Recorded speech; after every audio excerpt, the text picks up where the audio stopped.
શું તમને પણ કોઈ પણ લેક ફિલિંગ થાય છે? એટલે કે કશુંક મિસિંગ છે તમારી લાઈફમાં, પૈસા ઇનફ નથી કે સક્સેસ નથી કે રિલેશનશિપમાં કશુંક મિસ થાય છે એવું લાગે છે, તો આ વિડીયો જરૂર જોજો. સો મને એક રિસન્ટ કેસ સ્ટડી આવેલી અને એમના કરતાં મેં એક આ એક્ઝામ્પલ એમને આપેલું જે હું શેર કરું છું. અને આ એક્ઝામ્પલ મારું માઇન્ડસેટ ચેન્જ કરવામાં, જ્યારે મને લેક ફિલિંગ આવતી હતી ત્યારે આ એક્ઝામ્પલે મને કમ્પ્લીટલી મારું માઇન્ડ ચેન્જ કરી દીધું.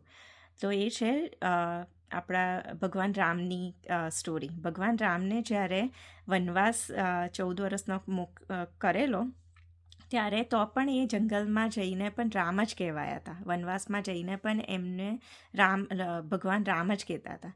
તો એમણે અયોધ્યામાં રહીને પણ એમનું જે કિંગ હતા, કે રાજા રામનું જે પદ હતું, એ એમણે ત્યાં પણ નહોતું છોડ્યું. અને વનવાસમાં પણ રાજા રામ કહેવાનું કોઈએ છોડ્યું નથી. તો એમણે એમની લેગસી, એમની એનર્જી વનવાસમાં પણ એવી જ રાખેલી.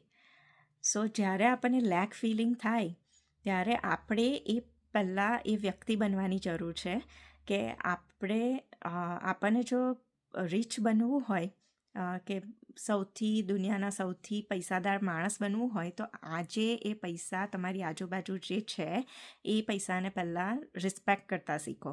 એ પૈસા માટે થેન્કફુલ બનતા શીખો.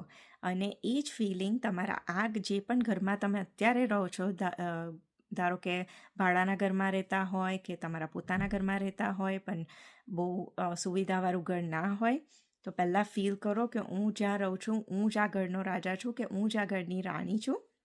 અને એ ફિલિંગ જ્યારે આવશે તો દુનિયાના ગમે તે કોનામાં તમે સેટ થશો, ચાહે કે તમને એક કદાચ ઝૂંપડી જેવું બી ઘર મળે કે મોટો મહેલ પણ મળે, પણ તમારી ફ્રિકવન્સી એ જ રહેશે તો તમે ગમે ત્યાં રહેશો ને તો સુખી રહેશો.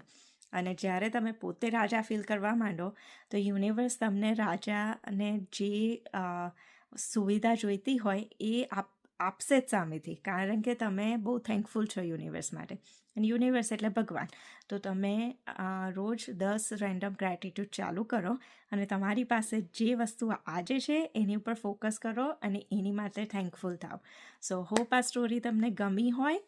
અને જો રાજા અને રાણી જેવું રહેવું હોય તો રાજા અને રાણી બનતા શીખો. એની જે ક્વોલિટી હતી, એ જે ફીલ કરતા હતા, એ તમે આજમાં ફીલ કરો. અને એ કેવી રીતે ફીલ કરવાનું? ગ્રેટિટ્યૂડ, પહેલાં બધી વસ્તુઓને થેન્કફુલ. અને જ્યારે તમે થેન્ક યુ કહેતા જશો, જે પણ વ્યક્તિ, વસ્તુ આજુબાજુ તમારી છે, તો